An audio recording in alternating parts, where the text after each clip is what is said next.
अब हम स्टार्ट करने वाले हैं बेटा काइनेमेटिक्स। एक्चुअली आप +1 में जो कुछ भी पढ़ने वाले हैं, +1 में भी पढ़ेंगे from chapter 1 to the last chapter, वो सब कुछ आता है बेटा मैकेनिक्स के पोर्शन में। ठीक है, वो सब कुछ फिजिक्स का एक पार्ट होता है, मैकेनिक्स उसके अंदर आता है। और मैकेनिक्स का मतलब ये होता है to study the objects in motion.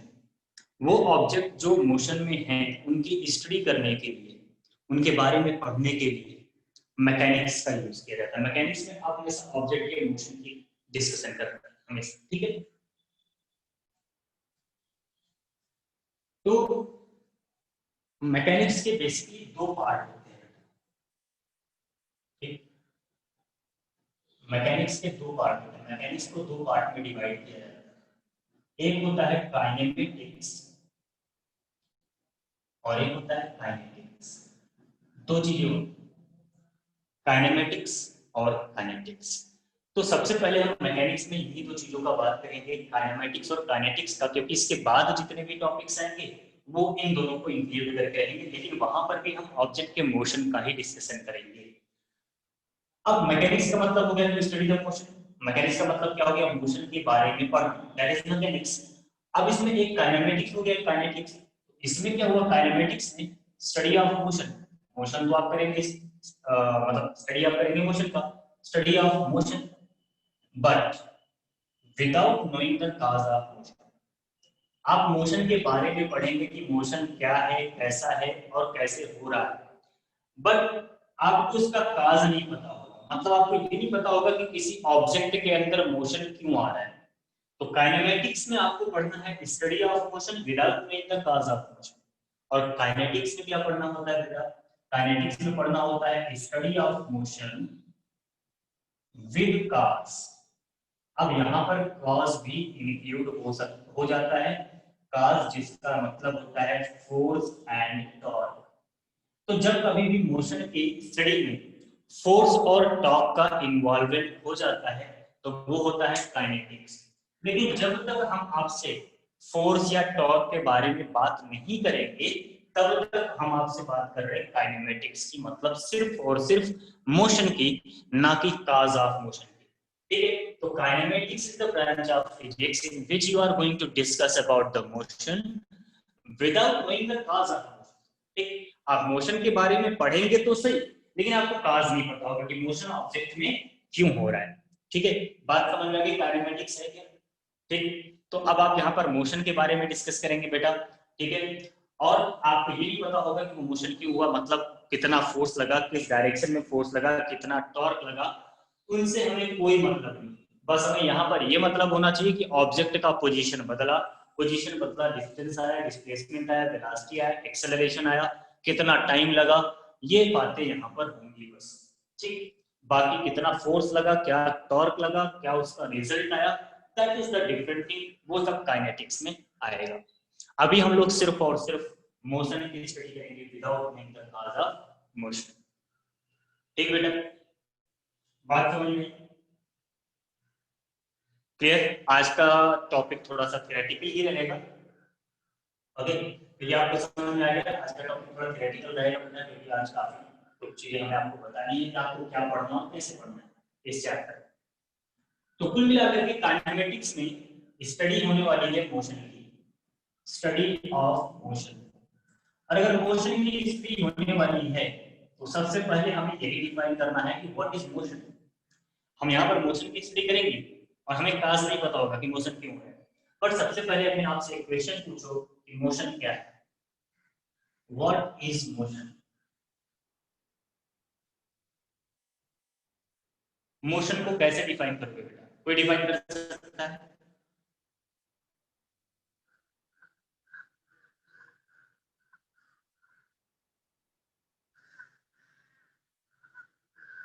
Is there anyone who can define the motion?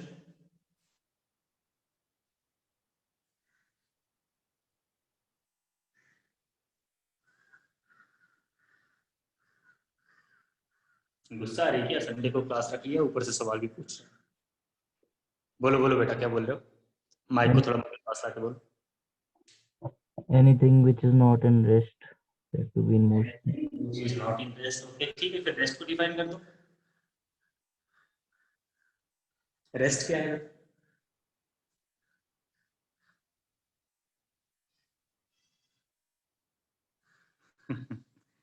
Okay देखो बेटा, मोशन का मतलब क्या है? हाँ बेटा कुछ बोल रहे हो, बोलो। So when the position of an object changes with respect to a fixed point of fixed frame of reference, then it's said to be in motion. बिल्कुल बिल्कुल बिल्कुल ऐसा ही कुछ।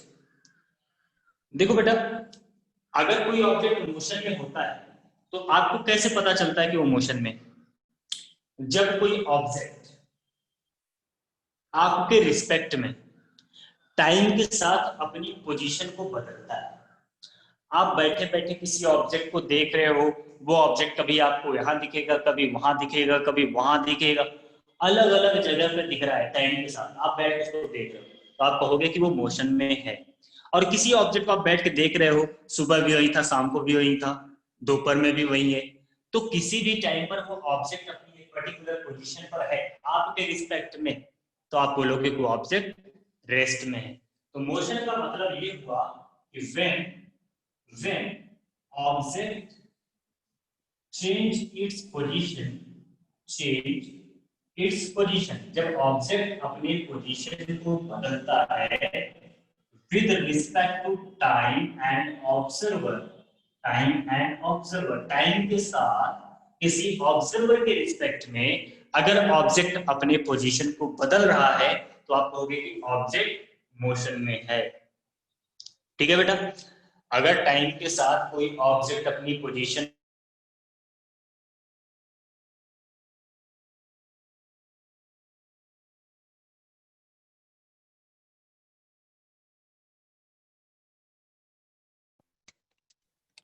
ठीक है बेटा,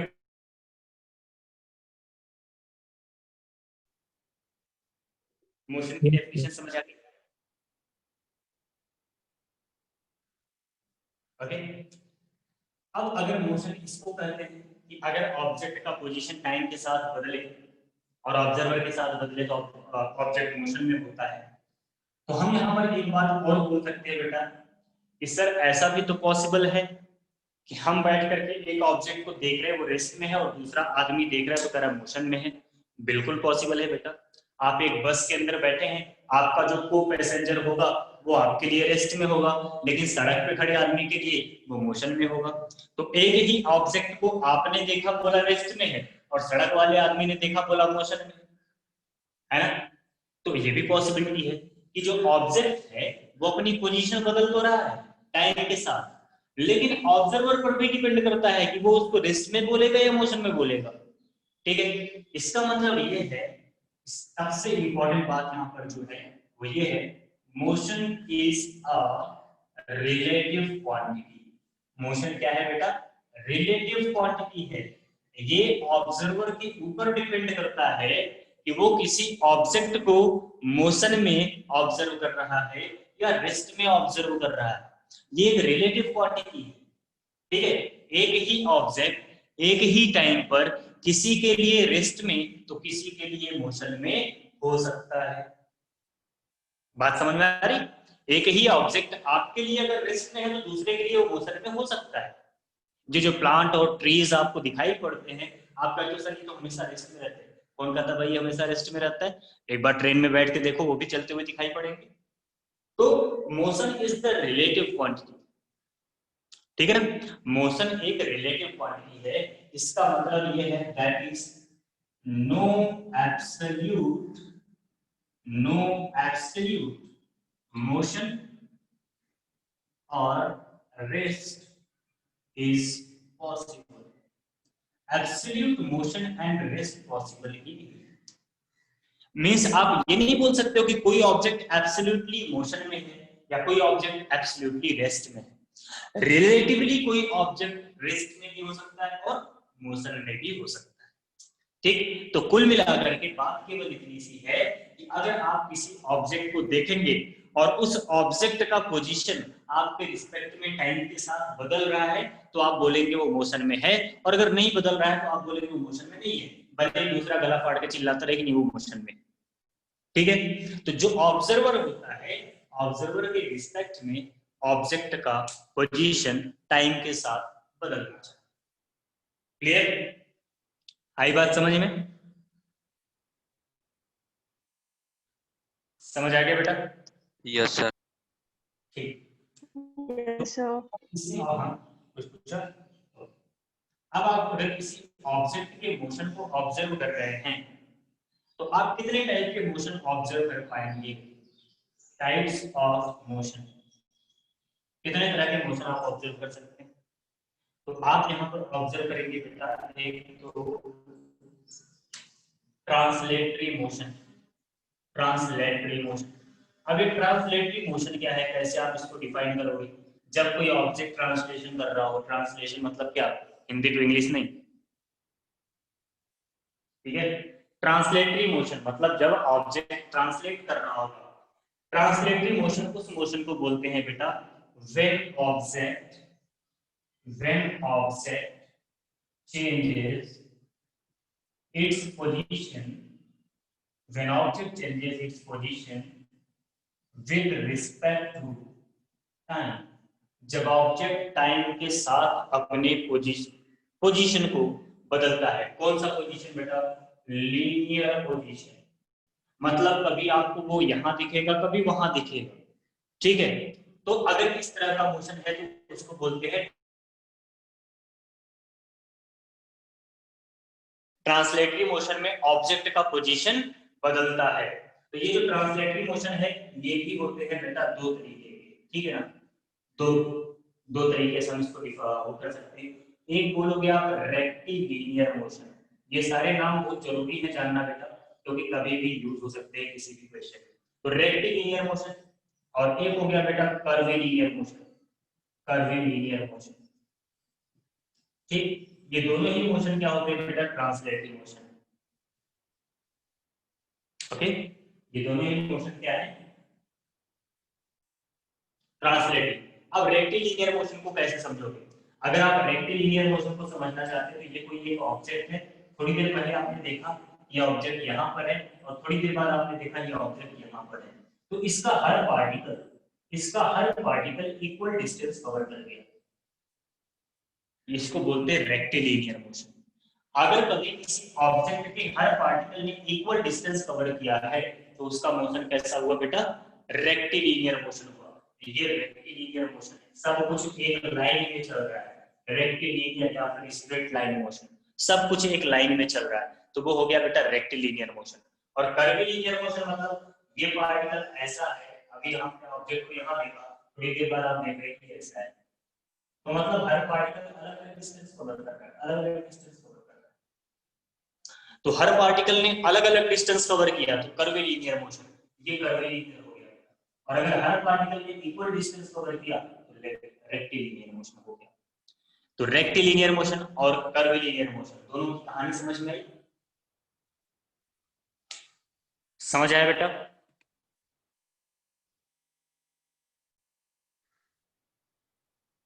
क्लियर है ना रेक्टिलिनियर मोशन?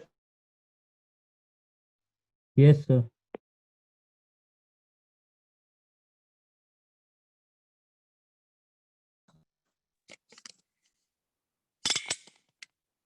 ठीक है बेटा, रेक्टिलिनियर मोशन का मतलब क्या हुआ कि जब हर पार्टिकल किसी भी ऑब्जेक्ट का इक्वल डिस्टेंस कवर करेगा इक्वल टाइम में, वो रेक्टिलिनियर मोशन होगा। और कर्वीलिनियर मोशन में each particle of an object will cover different distance in the same interval of time, तो वो कर्वीलिनियर। तो आई होप दैट आपको समझ में आया ट्रांसलेटरी मोशन क्या है। ट्रांसलेटरी मोशन का मतलब बेटा कि ऑब्जेक्ट का पोजीशन बदलना ही चाहिए, ये मैंडेटरी है, ऑब्जेक्ट का पोजीशन बदलना चाहिए। और दूसरा क्या? कर्वीलिनियर, चाहे वो रेक्टिलिनियर हो चाहे वो कर्वीलिनियर। देखो ये भी यहाँ से यहाँ गया है और ये भी यहाँ से यहाँ शिफ्ट हुआ, ठीक है? जब तक पोजीशन नहीं बदलेगी तब तक आप ये नहीं बोल सकते कि वहां पर रेक्टिलिनियर मोशन है या कर्वीलिनियर मोशन, मतलब ट्रांसलेटरी मोशन। ठीक, जैसे आपका फैन है, ठीक है, आपका फैन हमेशा सुबह शाम रात दिन एक ही जगह पर रहता है, तो उसका मोशन ट्रांसलेटरी मोशन नहीं होता है। ठीक है, उसका मोशन कभी भी ट्रांसलेटरी मोशन नहीं होता, क्योंकि वो अपने पोजीशन पर ही बना रहता है। तो ये हुआ ट्रांसलेटरी मोशन, रेक्टिलिनियर और कर्विलिनियर। दूसरा बेटा और क्या होगा इसका, और क्या होते हैं types of motion? Rotatory motion, rotatory motion. अब रोटेटरी मोशन जो हमारे फैन का मोशन होता है बेटा, मतलब ऑब्जेक्ट की पोजीशन तो फिक्स है, लेकिन वो अपने फिक्स पोजीशन के अबाउट रोटेट कर रहा है, रिवॉल्व कर रहा है, तो वो हो गया रोटेटरी मोशन। और क्या होता है बेटा, वाइब्रेटरी मोशन, वाइब्रेटरी मोशन। ये सारे मोशन आप अलग अलग चैप्टर के फॉर्म में पढ़ने वाले हैं क्लास 11th में। ठीक है, सारे आप पढ़ेंगे क्लास 11th में। तो रोटेटरी मोशन क्या हो गया बेटा, कि जब ऑब्जेक्ट का पोजीशन फिक्स हो, अपने फिक्स पोजीशन के चारों तरफ वो रोटेट कर रहा है, तो रोटेटरी मोशन हो गया। वाइब्रेटरी मोशन में क्या होता है बेटा, कि जब पार्टिकल अपनी मेन पोजीशन के टू एंड फ्रो मूव करे, ठीक है ना, टू एंड फ्रो मूव करे या अप एंड डाउन मूव करे, तो वो होता है वाइब्रेटरी मोशन बेटा, जिसको हम वाइब्रेशन भी बोलते हैं। तो कैटेगरी जो है टाइप्स ऑफ मोशन की वो तीन है, ट्रांसलेटरी, रोटेटरी और वाइब्रेटरी। ट्रांसलेटरी में ऑब्जेक्ट का पोजीशन बदलता है, रोटेटरी में ऑब्जेक्ट का पोजीशन फिक्स रहता है, ऑब्जेक्ट बस केवल फिक्स पॉइंट के अबाउट रोटेट करता है। और वाइब्रेटरी मोशन में क्या होता है, ऑब्जेक्ट अपने एक फिक्स पोजीशन के टू एंड फ्रो या अप एंड डाउन मूव करता है, वो वाइब्रेटरी मोशन है। So what is our topic here, हमारा हमारा जो टॉपिक है बेटा वो है ट्रांसलेटरी मोशन। और ट्रांसलेटरी मोशन में दोनों, पहले हम डिस्कस करेंगे रेक्टिलिनियर मोशन और फिर हम डिस्कस करेंगे कर्विलिनियर मोशन। रेक्टिलिनियर में motion in straight line, motion under gravity की बात होगी, और जब कर्विलिनियर का बात आएगा तो प्रोजेक्टाइल मोशन और सर्कुलर मोशन की बात होगी। ठीक है, so this is what you are going to discuss here. Motion क्या हो गया समझ में आ गया, टाइप्स ऑफ मोशन आपको समझ में आ गया। ठीक, अब इसकी स्टडी हम स्टार्ट कैसे करेंगे, क्या क्या करना होता है। अच्छा, स्टार्ट करने से पहले एक और चीज मैं आपको बता दूं यहाँ पर, जैसे मैंने बोला कि motion is the relative quantity. Motion क्या होता है बेटा, रिलेटिव क्वांटिटी होता है। तो अगर मोशन रिलेटिव क्वांटिटी है, so we must have to define a frame of reference here। ठीक है, हमें यहाँ पर एक फ्रेम ऑफ रेफरेंस की जरूरत पड़ेगी। ये सब वो बेसिक बातें जो काइनेमेटिक्स स्टार्ट करने से पहले आपको पता होनी चाहिए। ठीक, एक फ्रेम ऑफ रेफरेंस की जरूरत पड़ती है हमें। फ्रेम ऑफ रेफरेंस की अगर हम बात करें, तो कोई भी ऐसा फ्रेम, रेफरेंस फ्रेम, जिसके रिस्पेक्ट में मोशन का ऑब्जर्वेशन हो रहा हो।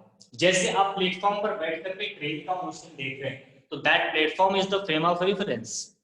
आप सड़क के किनारे किसी एक पर्टिकुलर पॉइंट पर खड़े होकर के किसी ट्रक के मोशन को ऑब्जर्व कर रहे हैं, तो जो सड़क का किनारा है बेटा वो हो गया फ्रेम ऑफ रेफरेंस। आप ट्रेन के अंदर बैठ करके बाहर के पेड़ पौधों का मोशन देख रहे हैं, तो जो ट्रेन हो गई बेटा वो क्या हो गया, फ्रेम ऑफ रेफरेंस। तो फ्रेम ऑफ रेफरेंस का मतलब any reference frame, any reference frame where observer is situated, या ऐसे ना लिख कर क्या लिखते हैं, any reference frame with respect to which the motion of object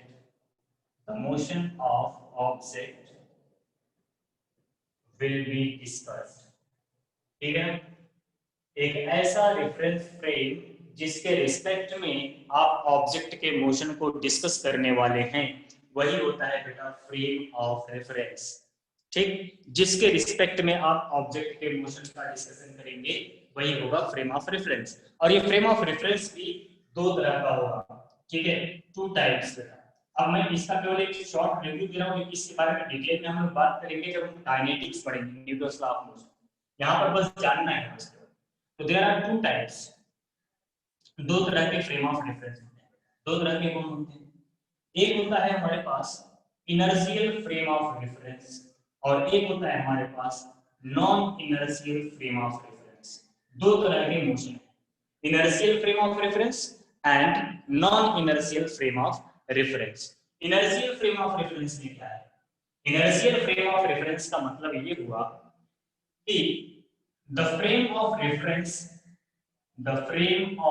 reference जो कि रेस्ट में हो, इन रेस्ट और मूविंग यूनिफॉर्मली या तो रेस्ट में हो बेटा या फिर यूनिफॉर्म मोशन में मूव कर रहा हो, मतलब कांस्टेंट वेलोसिटी से मूव कर रहा हो। तो एक ऐसा फ्रेम ऑफ रेफरेंस जो कि रेस्ट में है या कांस्टेंट वेलोसिटी से मूव कर रहा है उसको बोलते हैं इनर्शियल फ्रेम ऑफ रेफरेंस। और नॉन इनर्शियल क्या हुआ बेटा? Non inertial the frame of reference moving with some acceleration, moving with some acceleration। अगर कोई ऐसा फ्रेम ऑफ रेफरेंस है जो कुछ एक्सेलरेशन के साथ मूव कर रहा है तो वो non inertial frame of reference होगा। तो इनर्शियल फ्रेम ऑफ रेफरेंस जो कि रेस्ट में हो या यूनिफॉर्म वेलोसिटी से चल रहा हो, और non inertial frame of reference एक ऐसा फ्रेम ऑफ रेफरेंस होता है बेटा जो कि एक्सेलरेटेड मोशन में मूव कर रहा हो। ठीक, so there are two things, दोनों आपको समझ में आ गई, इनर्शियल और नॉन इनर्शियल। क्लियर है बेटा?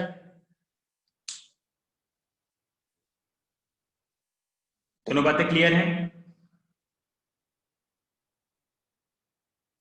मेरी आवाज आ रही है? Yes sir. ठीक, तो फ्रेम ऑफ रेफरेंस आपको समझ आ गया कि किसी के भी कोई ऐसा रेफरेंस फ्रेम जिसके रिस्पेक्ट में मोशन नहीं स्टडी करना है, दो तरह के हो गए, इनर्शियल और नॉन इनर्शियल। ठीक है, इनर्शियल का मतलब हो गया बेटा कि वो जो कि रेस्ट में हो या फिर यूनिफॉर्म वेलोसिटी या कांस्टेंट वेलोसिटी से चल रहा हो, और नॉन इनर्शियल जिसके पास कुछ एक एक्सेलरेशन होता है। ठीक है, तो अभी के लिए इतना ही काफी है, बाकी इसके बारे में डिटेल में काइनेटिक्स में बात करेंगे क्योंकि इसका इफेक्ट जो होता है फोर्स पर आता है बेटा, मोशन को तो हम ऐसे ही ऑब्जर्व करेंगे। ठीक, तो हमें ये समझ आ गया कि मोशन क्या है, मोशन कितने तरीके का होता है, मोशन एक रिलेटिव क्वांटिटी है और मोशन का डिस्कशन करने के लिए हमें एक फ्रेम ऑफ रेफरेंस की जरूरत पड़ेगी। अब इतना होने के बाद, क्योंकि हमने क्या पढ़ा बेटा, हमने पढ़ा कि मोशन तब आता है जब ऑब्जेक्ट का पोजीशन बदलता है। अगर ऑब्जेक्ट का पोजीशन बदलने से ऑब्जेक्ट मोशन में आता है तो सबसे पहले हम यहाँ पर ये डिस्कस करना है कि what is the basic terms of the motion. Some basic terms, कुछ बेसिक टर्म्स होते हैं जो आपको पता होने चाहिए। ठीक है, इनके बारे में अगर आपको पता होगा तो मोशन का डिस्कशन थोड़ा सा आसान होगा। तो सबसे पहले यहाँ पर हम बात करने वाले हैं डिस्टेंस और डिस्प्लेसमेंट की, डिस्टेंस एंड डिस्प्लेसमेंट। अब ये डिस्टेंस और डिस्प्लेसमेंट क्या होता है? ठीक, तो हमने मोशन की डेफिनेशन में आपसे बोला कि भाई अगर ऑब्जेक्ट का पोजीशन बदलेगा तो ऑब्जेक्ट मोशन में आएगा, और अगर ऑब्जेक्ट का पोजीशन बदलेगा तो what you are going to get, you are going to get the distance and displacement, दोनों चीजें आपको मिलेंगी। ठीक, जैसे मान लीजिए आपने किसी ऑब्जेक्ट को देखा जो कि पॉइंट ए पर था, फिर कुछ देर बाद देखा वो पॉइंट बी पर पहुंच चुका है, तो उसका पोजीशन आपके रिस्पेक्ट में बदल गया। ठीक, जब पोजीशन बदल गया तो मतलब आपको समझ में आया कि हाँ ऑब्जेक्ट मोशन में तो था क्योंकि पोजीशन बदला है। अब बात ये आती है कि what is the distance and displacement. Distance क्या होगा और डिस्प्लेसमेंट क्या होगा? मान लो पार्टिकल पहले यहां गया, फिर यहां गया, फिर यहां गया, फिर यहां गया, फिर यहां गया, फिर यहां गया, फिर यहां गया, ऐसे इस तरह से मूव करता हुआ वो पॉइंट बी तक पहुंचा है। ठीक, इस तरह से मूव करता हुआ पॉइंट बी तक पहुंचा है। तो in that case you are going to get the distance. अगर मैं बोलूंगा डिस्टेंस क्या है तो आप बोलोगे सर जी the total path length. Distance क्या होता है बेटा? Total path length. मतलब जब ऑब्जेक्ट अपने इनिशियल पोजीशन से फाइनल पोजीशन तक पहुंचता है तो टोटल कितना डिस्टेंस, मतलब टोटल पाथ लेंथ क्या था। तो मान लीजिए ये बी हो गया, C D E F G H I J ऐसे लिख दिया मैंने। तो आप बोलोगे कि सर अगर आपको इसका डिस्टेंस चाहिए तो A C plus C D plus D E plus E F plus F G plus G H plus H I plus I J plus J B कर दो, सारे पाथ लेंथ को ऐड कर दो, दैट इज द डिस्टेंस। तो distance is actually the total path length. अच्छा, ये तो टोटल पाथ लेंथ हो गया। अब आपसे बोले कि what is the displacement then. Displacement क्या है भाई? तो जब डिस्प्लेसमेंट की हम आपसे बात करेंगे तो डिस्प्लेसमेंट क्या हो जाता है बेटा? The shortest distance between initial and final position. Initial और फाइनल पोजीशन के बीच में जो शॉर्टेस्ट डिस्टेंस होता है बेटा उसी को बोलते हैं डिस्प्लेसमेंट। मतलब यहां से ए और बी को अगर डायरेक्टली ऐड कर दिया जाए तो जो टोटल ए बी आएगा इट इज द डिस्प्लेसमेंट। ठीक है बेटा, समझ आ रहा है? मतलब आप कहीं से भी कैसे भी मूव करके चले जाओ, यहाँ से मूव कर यहाँ चले गए, फिर यहाँ चले गए, फिर यहाँ चले गए, फिर यहाँ चले गए, फिर यहाँ आ गए, तो ये सारे डिस्टेंसेस को आप ऐड करते रहेंगे ना, A B C D E F, सबको ऐड कर दो, आपको मिल जाएगा क्या? टोटल पाथ लेंथ, मतलब डिस्टेंस। लेकिन जब आप ए से इनिशियल पॉइंट से फाइनल पॉइंट को ऐड करेंगे तब आपको मिलेगा क्या? Displacement. AF is the displacement, बाकी AB plus BC plus CD plus DE plus EF, ये क्या हुआ बेटा? डिस्टेंस हुआ। तो distance is the total path length और displacement is the shortest distance between the initial and final position. So displacement क्या, sorry distance क्या हुआ बेटा?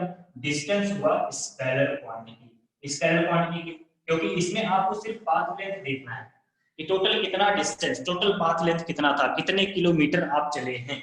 ठीक है, टोटल आप कितने किलोमीटर चले हैं, चाहे किसी भी डायरेक्शन में चले हों, किसी एक पर्टिकुलर जगह पर पहुंचने के लिए आपने टोटल कितना किलोमीटर ट्रेवल किया है, दैट इज द डिस्टेंस। आपका जो बाइक होता है या जो व्हीकल होता है बेटा, उसमें जो मीटर लगा होता है वो स्पीडोमीटर होता है, वो डिस्टेंस को मेजर करता है, डिस्प्लेसमेंट को नहीं, वो डिस्टेंस को मेजर करता है कि आप कितने किलोमीटर चले हैं।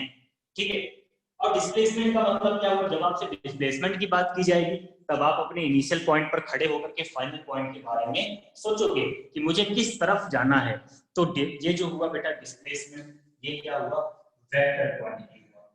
ठीक, तो जब कभी किसी ऑब्जेक्ट का पोजीशन बदलता है तो पोजीशन के बदलने से आपको मिलता है डिस्टेंस और displacement. Distance is the scalar quantity और displacement is the vector quantity. Clear? दोनों बातें समझ में आ गई? What is the distance and displacement? Clear है बेटा?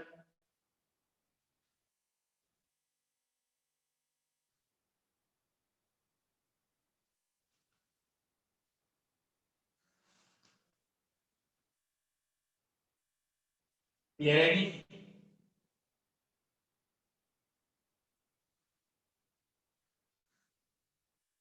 ठीक है, नोट कर लिया? आज आप लोग बिल्कुल ठीक है। शांत हो गए।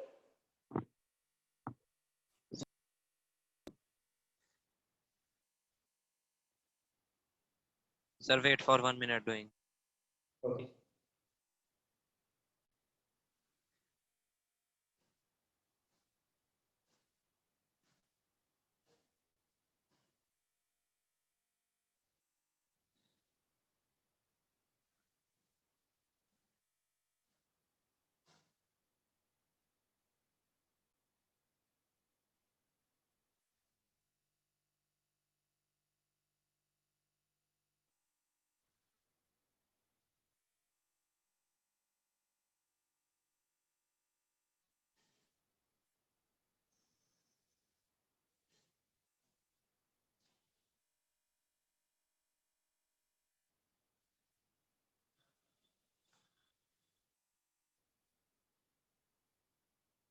हो गया बेटा? Yes, sir. ओके, तो अब डिस्टेंस और डिस्प्लेसमेंट क्या है ये आपको समझ में आ गया। तो इसके बारे में कुछ पॉइंट्स हम आपको समझा देते हैं जो कि इंपॉर्टेंट पॉइंट्स हैं जो आपके दिमाग में हमेशा होने चाहिए। ठीक है, तो एक पॉइंट तो आपको ये समझ में आ गया कि जो डिस्टेंस है वो स्केलर क्वांटिटी होगा और जो डिस्प्लेसमेंट है वो वेक्टर क्वांटिटी है। क्योंकि डिस्टेंस को डिफाइन करने के लिए आपको क्या चाहिए होगा बेटा? डिस्टेंस को डिफाइन करने के लिए आपको सिर्फ मैग्नीट्यूड की जरूरत पड़ेगी, वाइल डिस्प्लेसमेंट को डिफाइन करने के लिए आपको डायरेक्शन की भी जरूरत पड़ेगी। ठीक है, ओके। अब यहाँ पर कुछ और पॉइंट्स की बात कर लेते हैं। जैसे बेटा डिस्टेंस की बात करें, distance between any two point, any two point has infinite values. जो डिस्टेंस होता है बेटा किसी दो पॉइंट के बीच में, उसकी इनफाइनाइट वैल्यूज होती है। Y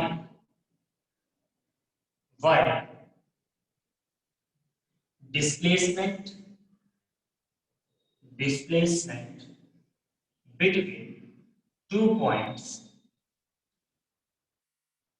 has a unique value। ठीक है, किसी भी दो पॉइंट के बीच का जो डिस्प्लेसमेंट होगा वो हमेशा एक होगा बेटा, सिंगल यूनिक। लेकिन डिस्टेंस कुछ भी हो सकता है। आपको अपनी कोचिंग से अपने घर जाना है, आप सीधे घर जा सकते हो या फिर पूरा शिमला घूम के जा सकते हो, आपकी मर्जी। सीधे घर जाओगे तो दैट इज द डिस्प्लेसमेंट, जो कि बेटा केवल एक यूनिक वैल्यू होगी, ठीक है। लेकिन जब आप डिस्टेंस की बात करोगे तो आप कहीं भी घूम करके फिर घर जा सकते हो, तो कितनी भी डिस्टेंस आप कवर कर सकते हो, ठीक है। तो किसी दो पॉइंट के बीच में इनफाइनाइट वैल्यूज ऑफ डिस्टेंस हो सकता है, लेकिन डिस्प्लेसमेंट बेटा केवल एक होता है, यूनिक होता है, ठीक। तो डिस्टेंस इनफाइनाइट वैल्यू होगी और डिस्प्लेसमेंट की यूनिक। अब दूसरी बात करते हैं बेटा, जो डिस्प्लेसमेंट है, displacement of a particle can be positive, negative and zero। किसी पार्टिकल का अगर आपने डिस्प्लेसमेंट मेजर किया तो it can be positive, negative and zero. Y?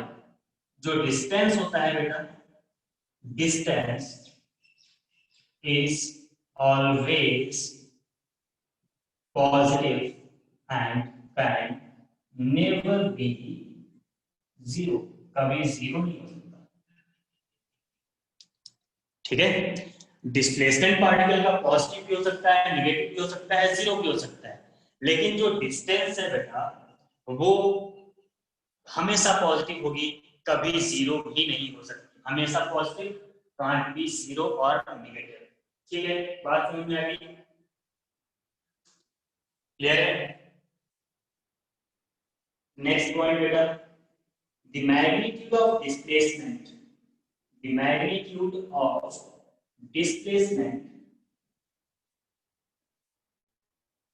can never greater than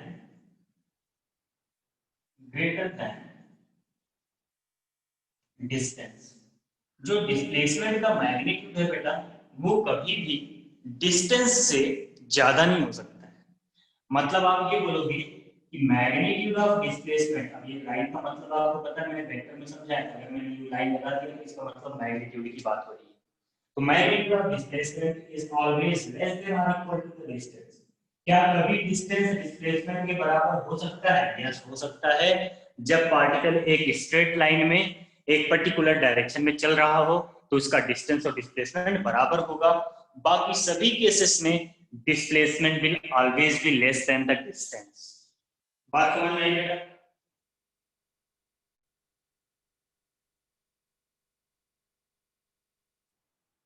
clear है? समझ में आया बेटा पॉइंट्स? Yes, sir. ओके, तो ये हो गया डिस्टेंस और डिस्प्लेसमेंट की बातें। इससे आपको समझ में आया होगा कि जो डिस्टेंस है वो कभी भी टाइम के साथ डिक्रीज नहीं कर सकता है, नेगेटिव नहीं हो सकता है, जीरो नहीं हो सकता है, जबकि डिस्प्लेसमेंट नेगेटिव, पॉजिटिव और जीरो दोनों हो सकता है। डिस्प्लेसमेंट इंक्रीज या डिक्रीज भी कर सकता है। So this was all about the distance and displacement, जो आपको जानना चाहिए। और एक सबसे इंपॉर्टेंट बात जो कि आपको हमेशा से पता है कि the unit of distance and displacement is metre, ठीक है। इसकी यूनिट क्या होती है बेटा? मीटर, ठीक। चलिए अब हम लोग आगे की बात करते हैं। ये तो बात हो गई डिस्टेंस और डिस्प्लेसमेंट की। मतलब जब पार्टिकल का पोजीशन बदला तो आपको पता चला किसके बारे में? डिस्टेंस और डिस्प्लेसमेंट के बारे में। अब जब आपको डिस्टेंस और डिस्प्लेसमेंट के बारे में पता चल गया, इसके बाद अगर ये डिस्टेंस और डिस्प्लेसमेंट भी टाइम के साथ बदलने लगे तो क्या होगा? अगर डिस्टेंस और डिस्प्लेसमेंट भी टाइम के साथ बदलने लगे तो आपको क्या मिलेगा? मतलब now we are going to talk about the speed and velocity, और यहां से हमारे न्यूमेरिकल्स भी स्टार्ट होंगे बेटा थोड़े बहुत, और यहीं से हमारा चैप्टर इंटरेस्टिंग बनने वाला है, ठीक है। तो डिस्टेंस और डिस्प्लेसमेंट आपको समझ में आ गया था। अब हम लोग बात करेंगे स्पीड और वेलोसिटी के बारे में, ठीक है। स्पीड और वेलोसिटी के बारे में हम लोग यहाँ पर बात करेंगे। तो बारी बारी से डिस्कस करते हैं। पहले स्पीड की बात करते हैं और फिर वेलोसिटी की बात करते हैं।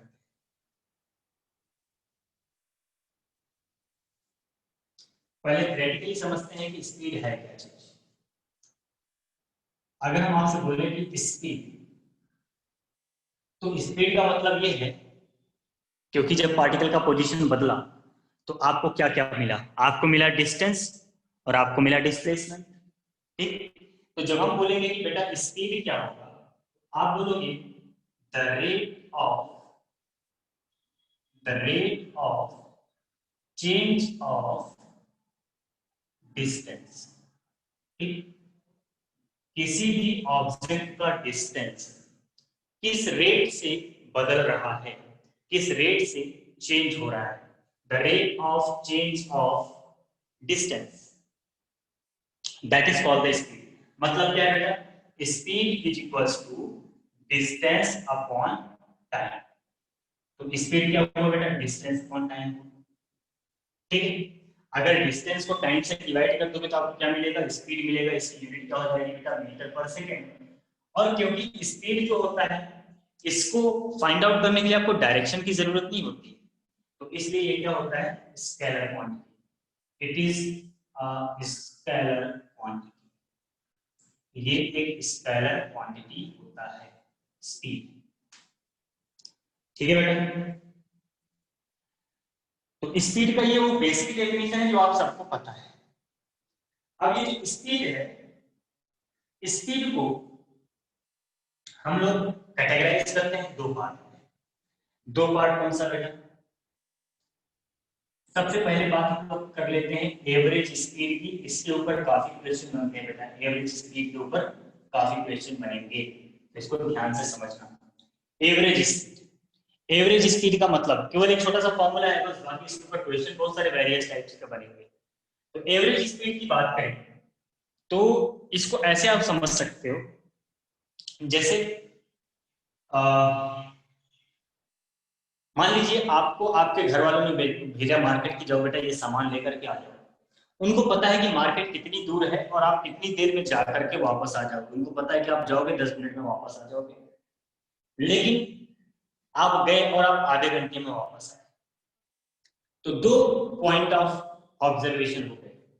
एक ऑब्जर्वेशन आपके घर वालों ने किया था कि आपको केवल इतनी दूर जाना है और आप 10 मिनट में जाकर के आ सकते हो। तो उस सिचुएशन में उन्होंने काफी कुछ जो है मिस किया था। क्या मिस किया, उन्हें नहीं पता कि आपको रास्ते में ट्रैफिक मिला, या उन्हें ये नहीं पता कि आपको रास्ते में आपका दोस्त मिला जिसके साथ बैठ करके आप गप्पे मारने लगे। तो वो टाइम भी क्या हुआ, इंक्लूड हुआ। ठीक है ना। तो यहां पर जो एवरेज स्पीड की बात आती है, एवरेज स्पीड में जो ऑब्जर्वर होता है वो केवल ये देखता है कि ऑब्जेक्ट अपनी इनिशियल पोजीशन से फाइनल पोजीशन में कितना डिस्टेंस कवर किया और उसके लिए कितना टाइम लगाया उसने। उसे मतलब नहीं है कि बीच में आपके साथ क्या हुआ, कैसे हुआ, कोई मतलब नहीं। ठीक, आपने 5 किलोमीटर की डिस्टेंस 10 मिनट में कवर करनी थी, तो आपकी स्पीड कितनी होगी भाई, 5 किलोमीटर पर मिनट, और वही होनी चाहिए। अगर आपने ज्यादा टाइम लगा दिया तो आपको सीधे कमेंट मिलेगा, पैरों में मेहंदी लगी थी क्या, तो इतना देर लगा दिया आपने।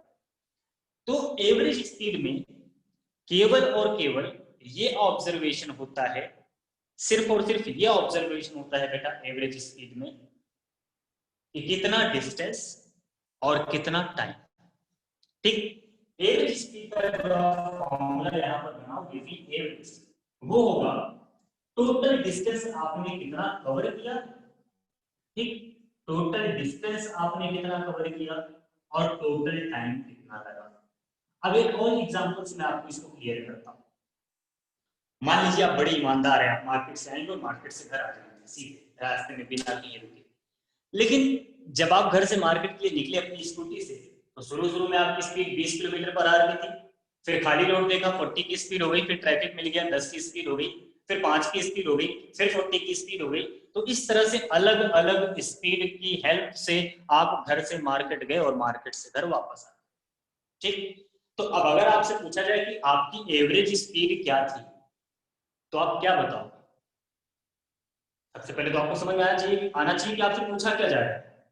आपसे पूछा क्या जा रहा है, हमने पूछा आपकी एवरेज स्पीड क्या थी, तो आप क्या बताओगे, 20 नहीं, 40 नहीं, 10 नहीं, 5। अरे ये कुछ नहीं बताना है, आपको ये बताना है कि अगर आपको रास्ते में ट्रैफिक नहीं मिलता, ठीक, और आप अपने घर से मार्केट सीधे एक कांस्टेंट स्पीड से जाते और उसी कांस्टेंट स्पीड से वापस भी आ जाते, ठीक है, तब वो स्पीड होती आपकी एवरेज स्पीड। आप अपने घर से मान लो मार्केट गए, ये हमारा होम हो गया, ये हमारा मार्केट हो गया, आप अलग अलग स्पीड से घर से मार्केट गए, मार्केट से घर वापस आ गए, लगा टाइम कितना 10 मिनट, 10 मिनट लगा दिया। लेकिन ये 10 मिनट आपको तब लगे जब आप कभी 5, कभी 10, कभी 40 की स्पीड से चल रहे थे। अब यदि आपसे बोला जाए कि आप केवल एक कांस्टेंट स्पीड से अपने घर से मार्केट जाओ, एक कांस्टेंट स्पीड से अपने घर से मार्केट जाओ और उसी स्पीड से वापस आ जाओ और तब भी आपको 10 मिनट लगे, तो वो कांस्टेंट स्पीड क्या होगी? आपकी एवरेज स्पीड। बात समझ में आई? एवरेज स्पीड क्या है बेटा? बात समझ में आया क्या? सर एवरेज स्पीड बता दो एक बार फिर से। एवरेज स्पीड, ठीक है। एवरेज स्पीड में सबसे पहले तो फिजिक्स ने ये बोला कि भाई कितना डिस्टेंस आपने कवर किया और कितना टाइम आपको लगा।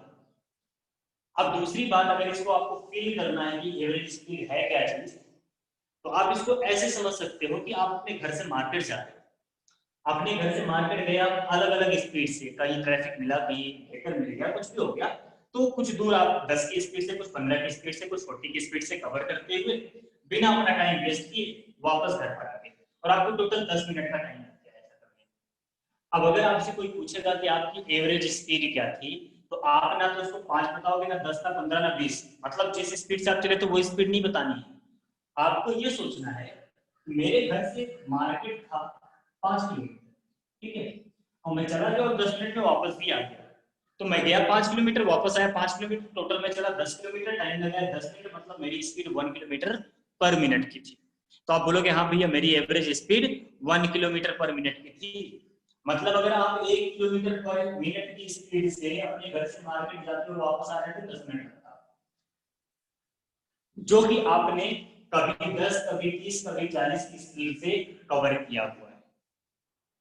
वही सेम डिस्टेंस को आप 1 किलोमीटर पर मिनट की स्पीड से जाते तो भी 10 मिनट में कवर कर पाते। तो वही कांस्टेंट स्पीड आपकी एवरेज स्पीड। आई बात समझ में?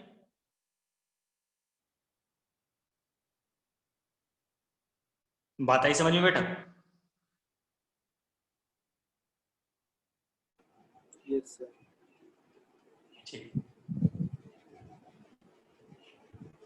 ओके। तो ये तो हो गया, मतलब बेसिकली इसको समझने वाली चीज एवरेज स्पीड क्या है। It is total distance upon total time, ठीक है। अब अगर ऐसा है तो let's discuss it with example. अब जो मैंने आपको बताया एक एग्जांपल लेकर के उसको समझाता हूं। अभी ये स्पीड खत्म नहीं हुआ है, इट विल कंटिन्यू। पहले एक एग्जांपल लेकर के इस बात को हम समझते हैं, ठीक। एक छोटा सा एग्जांपल लेते हैं बेटा। मान लीजिए ये कोई एक इनिशियल पॉइंट है और ये कोई एक फाइनल पॉइंट है, और इनिशियल और फाइनल पॉइंट के बीच में चलो एक ट्रेन चलाते हैं लोग, और ये जो ट्रेन है, ये ट्रेन पॉइंट ए से पॉइंट बी पर जा रही है 10 मीटर पर सेकेंड की स्पीड से। बेटा यूनिट पे भी ध्यान देना, ये नहीं कि 10 की स्पीड से कौन सी ट्रेन चलती है, ये 10 मीटर पर सेकेंड है, किलोमीटर पर आवर नहीं, ठीक है। तो 10 मीटर पर सेकेंड की स्पीड से एक ट्रेन चली, यहां से गई कहां? इस पॉइंट पर, और फिर यहां से वापस आ गई 20 मीटर पर सेकेंड की स्पीड से। तो एक ट्रेन है जो सिटी ए, मान लो सिटी है, ट्रेन तो सिटी के बीच चलेगी, ये सिटी है बेटा, सिटी ए से सिटी बी तक गई ट्रेन 10 मीटर पर सेकेंड से और वापस आ गई 20 मीटर पर सेकेंड की स्पीड से, ठीक है। और आपको बताना है उसका जो एवरेज स्पीड है वो क्या है। चलो बताओ बेटा, find out average speed of train. उस ट्रेन की एवरेज स्पीड क्या होगी, ऐसा करके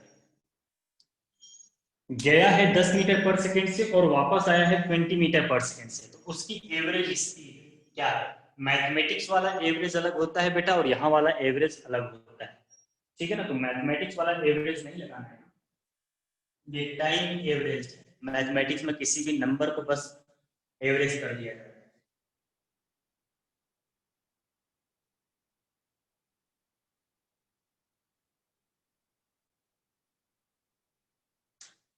तो देखो इसको कैसे करेंगे सॉल्व, क्योंकि ये क्वेश्चन आपके लिए फर्स्ट टाइम वाला है, तो मैं आपको बताता हूँ कि इसको सॉल्व कैसे करना है। मान लीजिए जब आपको पता चला कि ट्रेन जो है ए से स्टार्ट किया, बी पर गया, फिर बी से वापस ए पर आ गया। ट्रेन ने ए से स्टार्ट किया, बी पर गया और टोटल डिस्टेंस कवर किया कितना, एक्स डिस्टेंस कवर किया। तो ट्रेन ने ए से बी तक जाने में एक्स डिस्टेंस कवर किया और फिर वहां से वापस आने में एक्स डिस्टेंस और कवर किया। तो टोटल डिस्टेंस कितना कवर किया है ट्रेन ने। अब ये आप लिखोगे कि टोटल डिस्टेंस आया यहाँ पर 2x, x गया और x वापस आया, तो टोटल डिस्टेंस कितना हो गया बेटा, 2x। ठीक है, और अब टाइम कितना लगता है, तो a से b तक जाने में जो टाइम लगेगा इसको, time for a to b, तो टाइम इक्वल्स टू क्या होता है, डिस्टेंस अपॉन स्पीड। आप क्या लिखोगे बेटा, x upon n। Time equals to distance upon speed होता है ना, पढ़ा है आपने। तो उसने x मीटर, क्योंकि मीटर में था, तो उसने x मीटर कवर किया 10 मीटर पर सेकंड से, x बाई 10 सेकंड उसको लगते हैं a से b तक जाने में। अब b से a पर वापस आ रहा है, तो what is time taken by the train to come back from b to a। ठीक है, तो कितना टाइम लगेगा बेटा, टोटल डिस्टेंस होगा 20 x सेकेंड। अपॉन 20 स्पीड, कितने सेकंड्स लगते हैं। ठीक है, तो अब क्या हो गया बेटा, टोटल टाइम कितना लग गया इसको, टोटल टाइम लग गया x by 10 plus x by 20। तो आप इसको सॉल्व कर लीजिए, 20 और 3x हो जाएगा ऊपर, तो इसको टोटल टाइम लग गया 3x बाई 20। तो what is the average speed, तो हमारे पास फॉर्मूला है एवरेज स्पीड का। एवरेज स्पीड होता है total distance, total distance upon total time. Total distance upon total time, 2x upon 3x upon 20, x से x cancel, 2 into 20 by 3, that is 40 by 3 metre per second. तो जो average speed थी बेटा वो क्या थी, 40 by 3 मीटर पर सेकंड। और इसका मतलब क्या हुआ, इसका मतलब ये हुआ कि अगर ये ट्रेन 10 और 20 की जगह 40 by 3 मीटर पर सेकंड से जाती और 40 by 3 मीटर पर सेकंड से वापस आती, तो उतना ही टाइम लगाती जितना इस केस में लगाया है। ठीक है, तो बात कुछ समझ में आई एवरेज स्पीड की बेटा।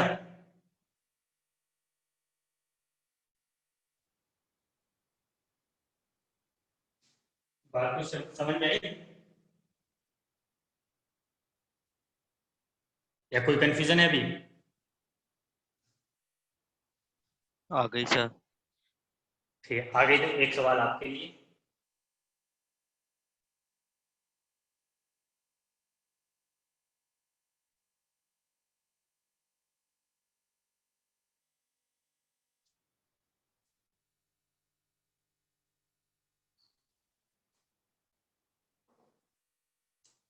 एक एग्जांपल आपके लिए बेटा।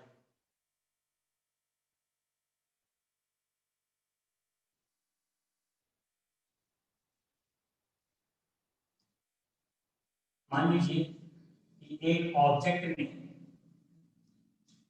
अपनी हाफ ऑफ डिस्टेंस कवर किया है विद स्पीड v1 से, और बची हुई हाफ ऑफ डिस्टेंस उसने कवर किया है विद स्पीड v2 से।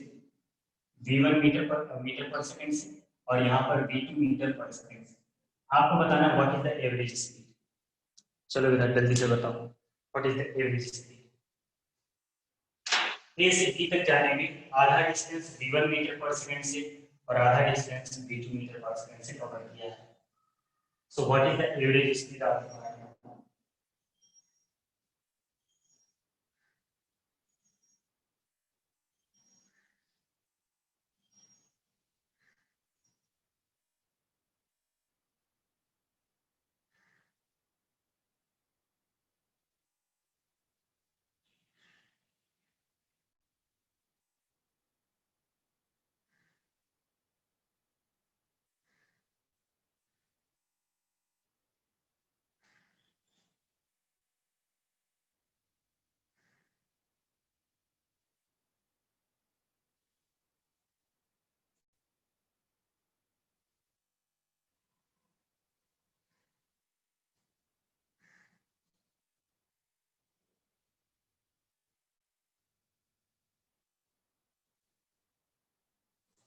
एवरेज इसका आंसर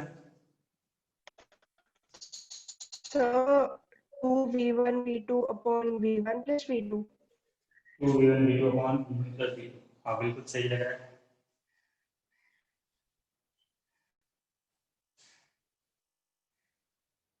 और किसी का आएगा?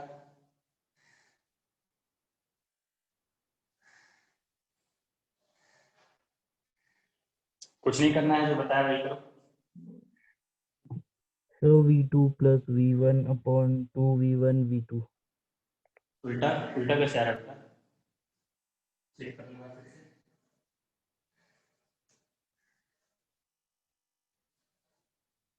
टोटल डिस्टेंस देखो कितना है, तो टोटल डिस्टेंस हुआ ए से बी तक गया x/2 x/2 कितना हो गया बेटा? x/2 प्लस x/2 कितना हो गया? x।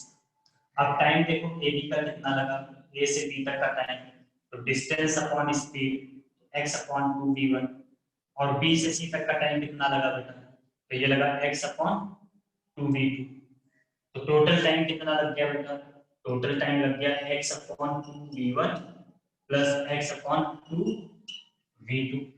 अब इसको सॉल्व करो, सॉल्व करोगे फॉर्मूला लिखोगे average speed equals to total distance upon total time, x upon 2v1 plus x upon 2v2।